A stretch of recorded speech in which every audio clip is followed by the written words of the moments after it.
قال المؤلف رحمه الله تعالى في باب دخول الخلاء والاستطابة عن أنس بن مالك رضي الله عنه أن النبي صلى الله عليه وسلم كان إذا دخل الخلاء قال اللهم إني أعوذ بك من الخبث والخبائث.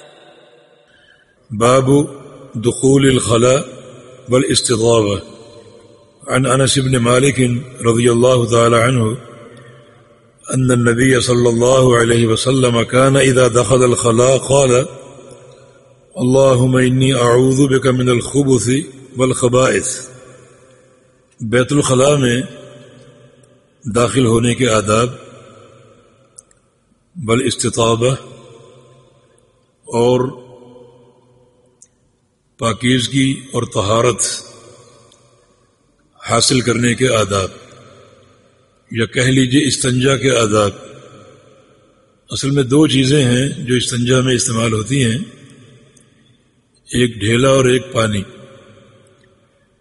ڈھیلے کے لیے استجمار کی اصطلاح ہے اور پانی کے لیے استنجا کی اصطلاح ہے۔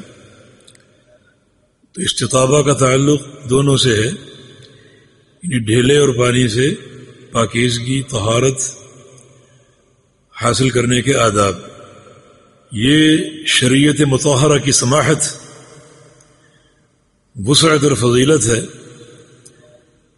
جو اس قسم کے تمام امور بیان کرتی ہے، اور یہ اہتمام اور کسی دین میں نہیں ہے۔ یہودی مذاق اڑایا کرتے تھے، بلکہ ایک روز سلمان فارسی رضی اللہ عنہ کے پاس آئے اور آ کر ان پر تنقید کی، یہ کہہ کر کہ علمکم نبیکم کل شیء حتی الخراء، کہ تم اتنے گئے گزرے اور بھولے ہو کہ تمہارے نبی کو تمہیں ہر چیز سمجھانی پڑتی ہے، حتیٰ کہ استنجا کے آداب بھی۔ مذاق اڑا رہے ہیں۔ سلمان فارسی نے فرمایا کہ جی ہاں، ہمارے پیارے رسول صلی اللہ علیہ وسلم نے ہمیں یہ تمام باتیں بتائی ہیں اور سمجھائی ہیں، اور یہ اس شریعت کا اعزاز ہے۔ جو بندوں کو روحانی اور جسمانی پاکیزگی دیتی ہے اور روحانی اور جسمانی کا پاکیزگی پر بندوں کی تربیت کرتی، یہ شریعت مطہرہ، شریعت اسلامیہ کا اختصاص اور اعزاز ہے۔ چنانچہ دخول خلا، اس سے مراد، خلا سے مراد ہر وہ جگہ جہاں انسان قضاء حاجت کرتا ہے، خواہ وہ بیت الخلا ہو یا وہ باہر جیسے جنگل میں، میدان میں، گھروں سے باہر لوگ جاتے ہیں، تو ان سب پر خلا کا اطلاق ہوتا ہے۔ اور اس قسم کے عنوان میں چند چیزیں آتی ہیں۔ نمبر ایک، بیت الخلاء میں داخل ہونا اور داخل ہونے کے آداب۔ نمبر دو، بیت الخلاء سے نکلنے کے آداب۔ یہ آداب دو طرح کے ہیں، آداب قولیہ کہ زبان سے کیا کہنا جاتے ہوئے اور آتے ہوئے، اور آداب فعلیہ کہ آپ کی کیفیت کیا ہو داخل ہوتے وقت اور خارج ہوتے وقت۔ اور اس میں ایک مسئلہ اور بھی ہے، اور وہ ہے کیفیت جلوس، کہ بیت الخلاء میں کیسے بیٹھنا ہے۔ اس میں ایک حدیث اگرچہ ضعیف ہے، بیان کی جاتی ہے، مگر علماء کا تجربہ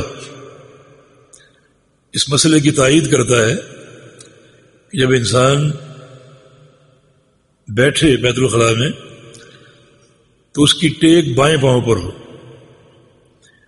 اور دائیں پاؤں کو کھڑا رکھے زیادہ وزن جو ہے وہ بائیں پاؤں پر ہو۔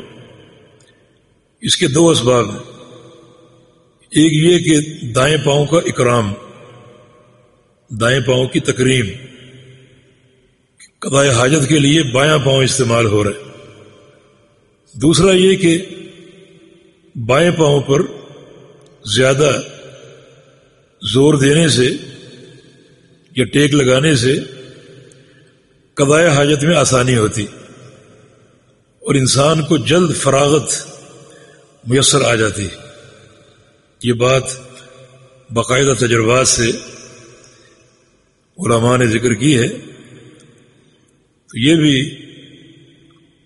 قضاء حاجت کے آداب میں یہ بات شمار ہوتی ہے۔ تو یہ مسائل اس باب کے تحت آتے ہیں۔ حدیث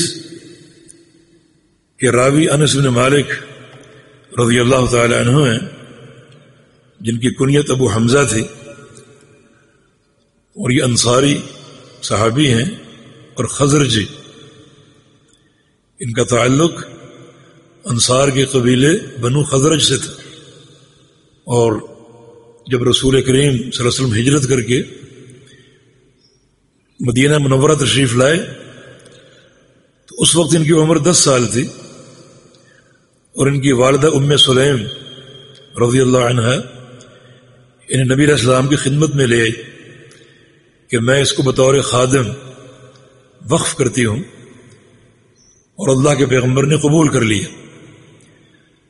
انہوں نے 10 سال اللہ کے پیغمبر کی خدمت کی، اور فرماتے ہیں کہ ما قہرنی ولا ضربنی ولا قال لما فعلت کذا، اس پورے 10 سالوں میں رسول اللہ صلی اللہ علیہ وسلم نے مجھے ایک بار بھی نہیں ڈانٹا، نہ کبھی مارا، حتیٰ کہ یہاں تک نہیں کہا کہ تم نے یہ کام کیوں کیا، اتنا بھی نہیں کہا۔ اس میں 2 چیزیں ہیں، ایک رسول اللہ صلی اللہ علیہ وسلم کے خلق، اخلاق حسنہ، اور دوسرا انس بن مالک رضی اللہ عنہ کا اہتمام خدمت۔ اور پیارے پیغمبر نے انہیں 4 دعائیں دی تھی کہ یا اللہ انس کے مال میں اور اس کی اولاد میں اضافہ فرما، اور اس کی عمر لمبی کر دے، اور کل جب قیامت کا دن قائم ہو تو اس کو جنت کا داخلہ عطا فرما دینا۔ یہ 4 دعائیں کی تھی۔ انس فرماتے ہیں کہ 3 دعاؤں کی قبولیت میں نے دیکھ لی،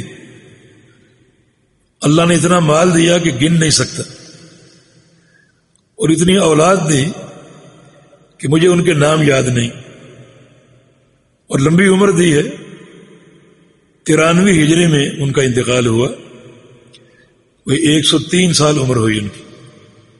بلکہ بعض علماء کا کہنا ہے کہ صحابہ میں سب سے آخر میں انس بن مالک فوت ہوئے تھے، لیکن صحیح بات یہ ہے کہ سب سے آخری فوت ہونے والے صحابی ابو طفیل واثلہ بن اسقع رضی اللہ عنہ ہیں۔ ہاں اگر مقید کر لیا جائے کہ انس بن مالک بصرہ میں سب سے آخری صحابی فوت ہونے والے، تو یہ درست ہے، لیکن اطلاقاً آخری صحابی فوت ہونے والے واثلہ بن اسقع رضی اللہ عنہ ہیں۔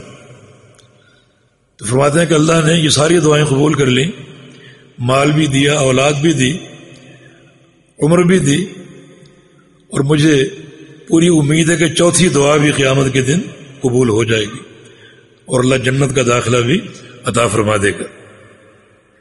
فرماتے ہیں کہ کان اذا دخل الخلاء، رسول کریم صلی اللہ علیہ وسلم جب بیت الخلاء میں داخل ہوتے، قال، تو فرماتے اللہم انی اعوذ بک من الخبث والخبائث، اے اللہ میں تیری پناہ پکڑتا ہوں، تیری پناہ میں آتا ہوں خبث اور خبائث سے۔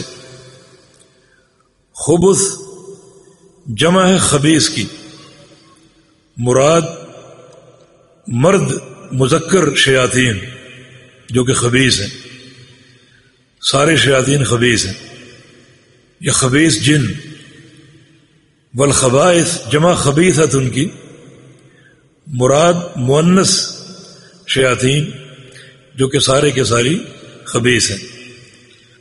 رسول کریم صلی اللہ علیہ وسلم خبث اور خبائث سے، مذکر اور مؤنث شیاطین سے پناہ طلب کرتے ہوئے بیت الخلاء میں داخل ہوتے تھے۔ اور یہ دعا آپ کب پڑھتے؟ جب آپ بیت الخلاء کا ارادہ فرما لیتے، یعنی بیت الخلاء میں داخل ہو کر یہ دعا نہیں پڑھی جاتی، کیونکہ اللہ کا نام، اللہ کا ذکر بیت الخلاء میں لینا جائز نہیں ہے۔ اسی سے ایک مسئلہ اور مستنبط ہو سکتا ہے کہ آج کل ہماری وضو کی جگہ بھی بیت الخلاء میں ہوتی، اٹیچ باتھ ہوتے ہیں اور سارے کام ایک ہی کمرے میں ادا کیے جاتے ہیں۔ وضو سے قبل بسم اللہ پڑھنا چاہیے، ضروری ہے۔ تو بیت الخلاء میں تو اللہ کا ذکر کرنا ممنوع ہے، حرام ہے، پھر یہ کیسے ہوگا؟ تو اس کا طریقہ یہ ہے کہ آپ بسم اللہ بھی داخل ہونے سے پہلے پڑھ لیجیے، بسم اللہ بھی داخل ہونے سے پہلے پڑھ لیجیے، یہ کفایت کر جائے گی۔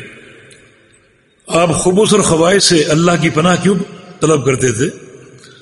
اس لیے کہ یہ جو بیت الخلاء ہے یہ شیاطین کی سکونت کی جگہ ہے، شیاطین خبیث ہیں اور اپنا ٹھکانہ بھی خبیث ہی بناتے ہیں، اپنا ٹھکانہ بھی خبیث ہی بناتے ہیں، والخبیثات للخبیثین۔ لہذا جو ان کی سکونت گاہ ہے گھروں میں، وہ یا تو بیت الخلاء ہیں، یا آپ نے کل حدیث سنی تھی کہ شیطان انسان کی ناک میں رات گزارتا، اور ناک بھی ایک گندگی کی جگہ ہے۔ تو طیبات ان کو پسند نہیں ہے، بلکہ خبائث، بدبو، یہ جگہ ان کو پسند ہے۔ ایک حدیث میں فرمایا کہ ان هذه الحشوش محتضرہ، کہ ان بیت الخلاء میں شیاطین ہوتے ہیں، جب تم داخل ہو تو ان سے اللہ کی پناہ طلب کر کے داخل ہوا کرو، تاکہ یہ تلاعب نہ کر سکیں اور انسانوں کو پریشان نہ کر سکیں۔ یہ خبث اور خبائث کا ایک ضبط اور بھی ہے، اور وہ ہے الخبث، با کے سکون کے ساتھ۔ یعنی پہلا کیا تھا؟ الخبث، با کی پیش، با کے ضمہ کے ساتھ، اور ایک ضبط ہے الخبث والخبائث۔ اگر یہ با کے سکون کے ساتھ ہو تو پھر خبث سے مراد کل شر، ہر شر، اس میں شیاطین بھی ہیں اور غیر شیاطین بھی، ہر شر۔ اور خبائث سے مراد اہل شر۔ اگر یہ با کے سکون کے ساتھ ہو تو اس سے مراد ہر شر، اور خبائث سے مراد ہر اہل شر۔ تو اس صیغے میں زیادہ وسعت ہے، بلکہ زیادہ جو محدثین نے اس لفظ کو ضبط کیا ہے تو وہ با کے سکون کے ساتھ ہی کیا ہے، کیونکہ اس میں زیادہ معنویت ہے اور زیادہ اس میں وسعت ہے۔ تو شریعت نے یہ ہمیں ادب سکھایا اور اس ادب کی تعلیم دی کہ بیت الخلاء میں داخل ہوتے وقت اپنا بایاں پاؤں داخل کریں اور یہ دعا پڑھ کر داخل ہوں، جس میں اللہ رب العزت کی طرف سے انسان کو حفاظت میسر آتی ہے۔ اور اگر یہ دعا پڑھ لیں تو شیاطین بیت الخلاء میں انسان کو تنگ نہیں کر سکیں گے، پھر تنگ کرنے کی ہمت نہیں کر سکیں گے۔ یہ اس دعا کی طاقت ہے اور اس دعا کی تاثیر ہے، اور یہ شریعت کی برکت اور سماحت ہے۔ جی